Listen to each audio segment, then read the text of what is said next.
All right, so it's finally time for our wash video. I haven't done that. So a lot of people asked for that in the beginning and I never made it. So I'm gonna make a quick wash video and show you, I'll go over the two methods that I use to wash the bikes, but I'm gonna go ahead and wash both of these. Now, the X2 Pro got really dirty yesterday in a ride and it's covered. So this is pretty bad compared to riding on trails. And then the Nova 3 got a little bit of dirt on it the day before, not a lot. I just rode in some puddles. And when I was setting up for this video, it started raining. So I really could have just left it out in the rain and let it wash most of this off. But I wanted to keep most of the mud to show you how dirty I got them. Something I want to point out, I took off the batteries. Now, I didn't take off the Pro battery yesterday and it's been drying all night. But if you notice, under that pad, it was holding water. I accidentally wiped the bottom, so it took a lot of the water off of the battery. But on the plate, you can see down there, there's a pool of water right behind where it's supposed to kind of run down. So it was actually holding it. So next time I let my bike dry, I'm gonna make sure I take the battery off and make sure everything is nice and dry down there. Also, I need to look into getting some kind of flap installed or something right there to stop water from hitting it and being forced onto that plate. All right, so first we're gonna start off with equipment. I don't like to do anything crazy or do anything that anybody couldn't get that's kind of budget friendly. So all you really need is a brush. I have these brushes and stuff from my dirt bike, also these products.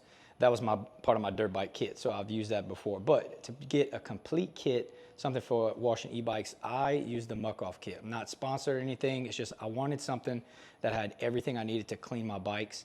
And I like it, it works really well. Now I've only used this once before because I haven't really got the bikes dirty.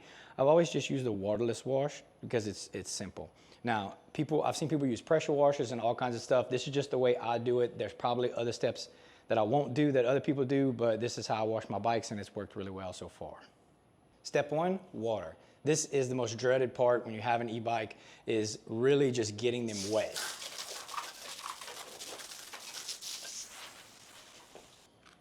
Make sure you remove any lights or anything that's on your bike. I forgot that step. Take everything off of it that you can, all the accessories, it's just gonna make it easier. Now the first step I like to do is degrease the chain. So I'm gonna degrease both of the chains. Then I'm gonna actually use the bike cleaner and spray it down, let it sit for about 5 minutes before I wash it off.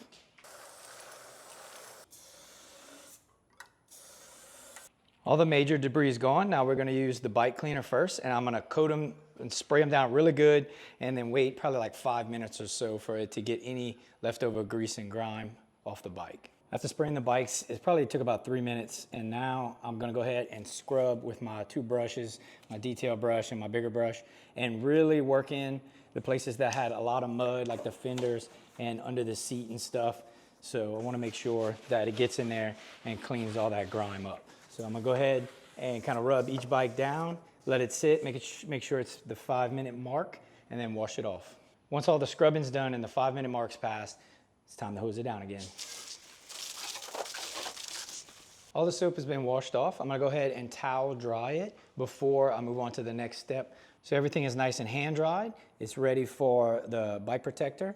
Now, I didn't use a leaf blower. You can, but if you use a leaf blower, you're gonna wanna use something small like this, a little electric leaf blower, not a gas powered leaf blower. And my main concern is pushing water into these connectors or into any electrical, into the throttle. I don't want any water getting in there because it's gonna make a longer drying time, and I just don't wanna force water into any of those components. So now we're ready for the next step, and that's gonna be the bike protector. And this is basically your coating that's gonna take off any excess moisture and kind of give it a shine and make your bike a little more water resistant next time it does get muddy or wet.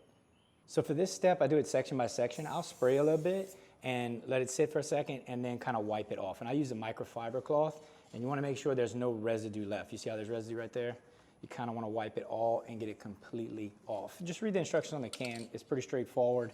I'm gonna do the whole bike, this one and the Nova 3, and get them all polished up and with that protector, and then we should be done. All right, the bikes are clean and done, and I'm ready because it's like 94 degrees outside and 80 something humidity. It's ridiculous over here. But my bikes are ready to ride. Now, I did some steps that maybe you don't do, and there's probably some steps that I didn't do that you do. I didn't grease the chain and check some other things, and brake adjustment and all that. But that's more general maintenance. I just wanted to show it's okay to get these bikes wet. Now, as far as washing, I don't do that. I don't do this full wash, before a ride, I use the waterless wash. It makes it real simple. And with that bike protectant in that last step, you can really just wipe dust and dirt off of it. Then the other thing is I don't ride my bikes within 24 hours. I like to make sure everything is dry. Anywhere that I didn't get the water off of it, that's all dry and clear, because I don't want to put the batteries on and energize the system with water on it. And I will put on the little prongs that the batteries latch into some dielectric grease. That's going to keep it more water resistant in that area, especially for the spots you saw on the bottom on the pad on the X2 Pro. So, and I might put some duct tape or something right on the back to keep water from being forced in that bottom piece, just in case. But that's about it. So I hope you enjoyed this video. Thank you for watching to the end. Until next time, turn off your device and head out on a ride.